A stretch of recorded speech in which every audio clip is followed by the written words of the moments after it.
Hai teman-teman, apa kabar semuanya? Nah, hari ini aku mau bawakan lagi firman Tuhan yang berjudul tentang riset. Ini sudah dibawakan oleh Pastor Rico. Kita akan kulik lagi lebih dalam riset itu apa teman-teman. Nah, ini sesuai dengan masih sesuai dengan tema kita, yaitu Kingdom Lifestyle. Nah, kita lihat dulu teman-teman, di sini ada yang namanya restart dan reset. Jadi restart itu hanya mengubah tampilan luar teman-teman, tapi sistem lama tetap bekerja. Jadi restart di sini adalah kita mungkin rajin datang ke gereja, rajin datang komsel, tapi ternyata sistem lama kita, hati kita teman-teman itu masih tertuju kepada kehidupan kita yang lama teman-teman.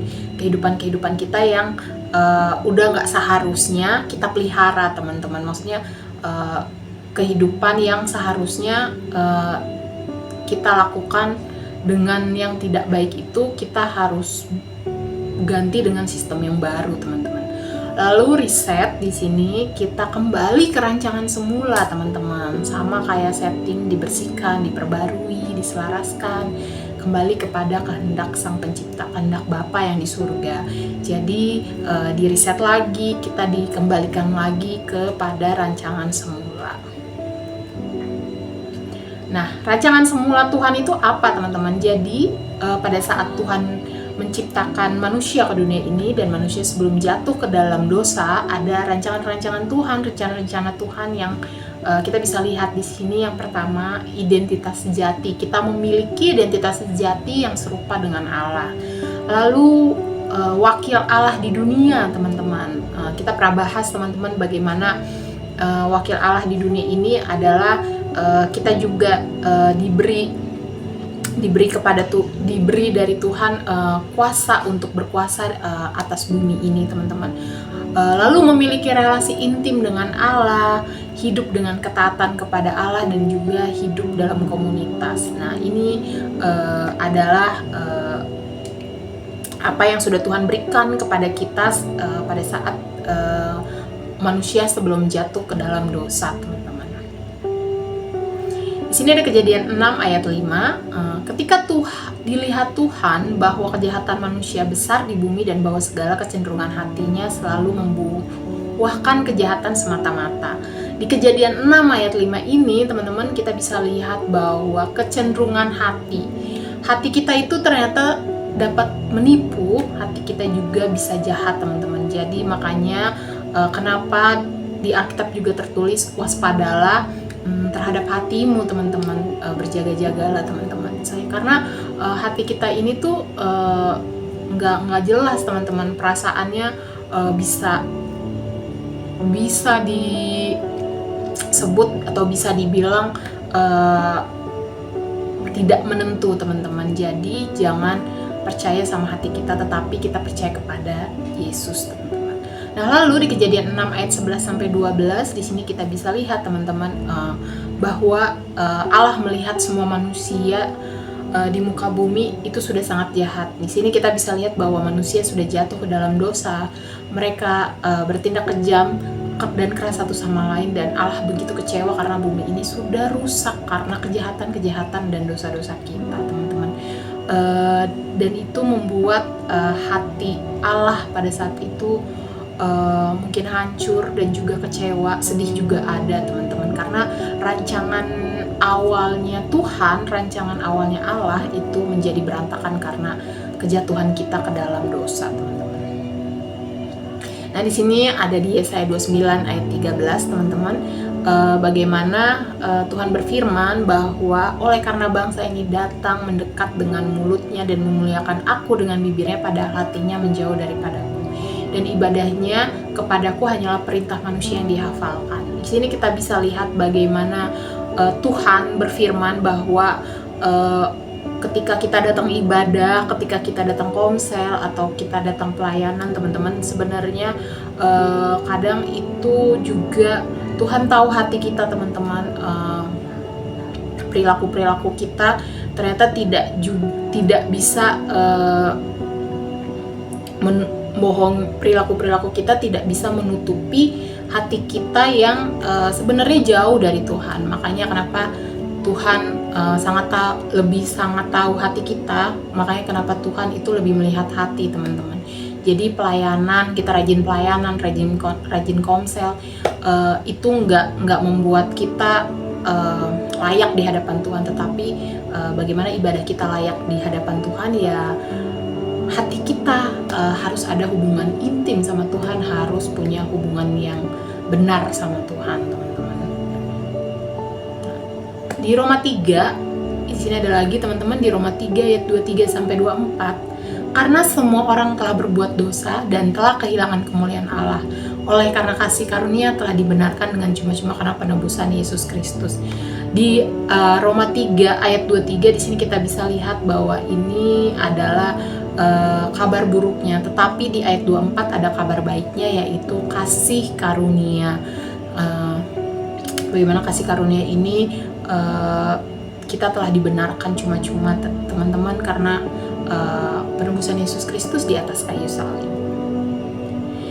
Nah, di sini kita lebih berdosa dari yang pernah kita bayangkan, kita lebih dicintai dari yang pernah kita harapkan. Seperti yang tadi aku bilang di Roma 3 ayat 23 sampai 24, di ayat 23-nya itu kabar buruk, tapi di ayat 24-nya itu kabar baik buat kita semua, bahwa kita lebih dicintai, kita memiliki kasih karunia Tuhan, teman-teman, sehingga kita bisa dapat masih diberikan hidup sampai sekarang oleh Tuhan.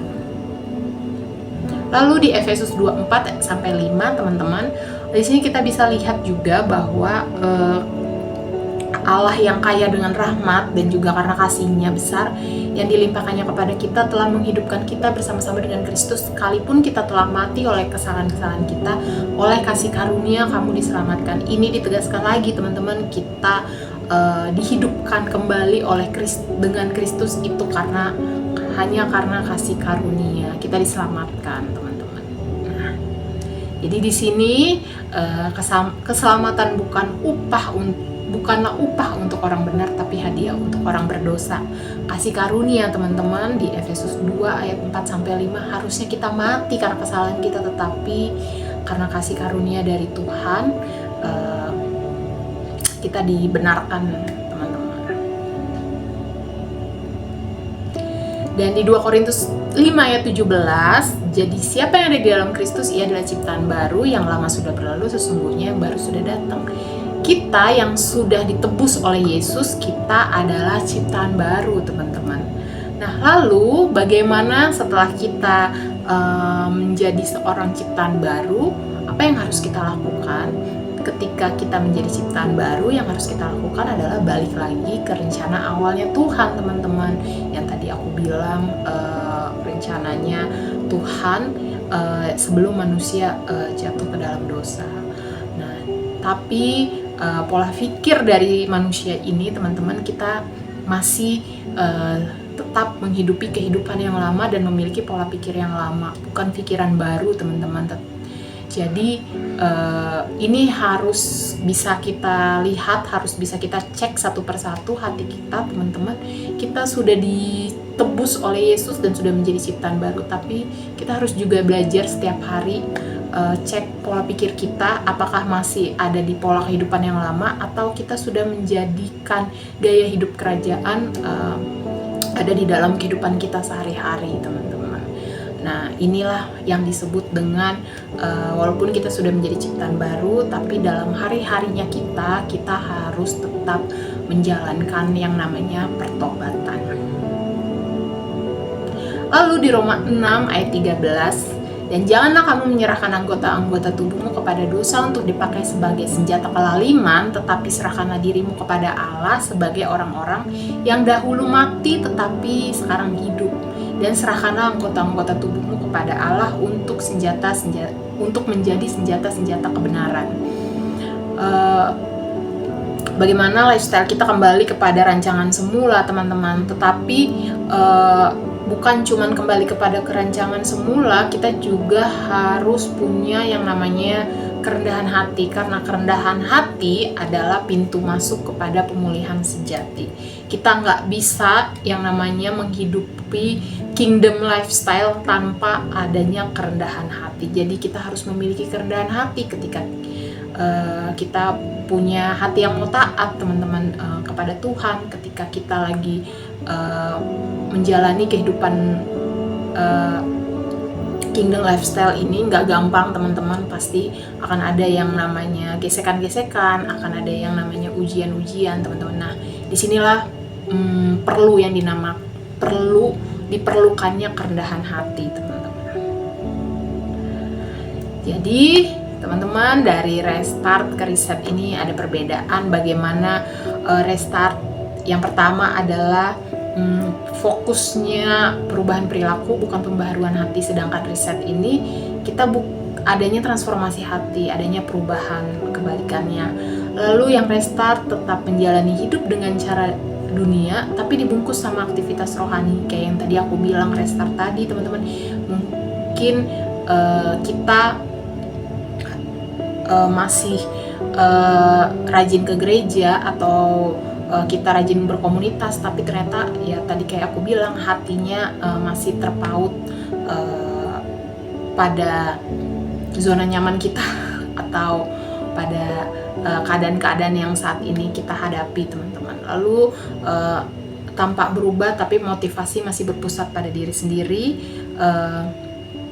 Hidup selaras, risetnya hidup selaras dengan nilai-nilai kerajaan Allah, punya kerendahan hati, ketaatan, relasi intim dengan Tuhan yang tadi aku bilang sebelum manusia jatuh ke dalam dosa teman-teman. Lalu restart itu agendanya untuk kepentingan pribadi, bukan kerajaan Allah. Lalu kalau riset di sini hidup untuk kepentingan kerajaan Allah teman-teman.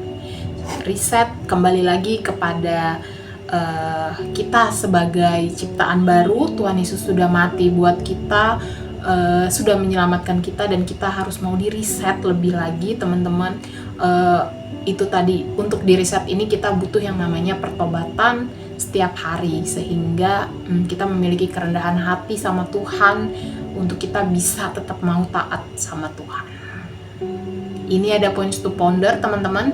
Yang pertama, apakah aku selama ini hanya restart, berubah di luar tapi tidak di dalam? Sudahkah aku membiarkan Tuhan mereset hidupku dengan rancangannya? Lalu apakah aku hidup untuk agenda pribadi atau agenda kerajaan Allah? Apakah aku cukup rendah hati untuk mengakui bahwa aku perlu diubah? Dan apakah aku sungguh-sungguh hidup dalam identitas yang baru sebagai ciptaan baru teman-teman? Nanti ini kita bahas di breakout room kita, dan aku harap teman-teman bisa kita semua bisa melihat, menilai lagi, cek lagi hati kita teman-teman dari points to ponder ini. Aku sudah selesai, terima kasih.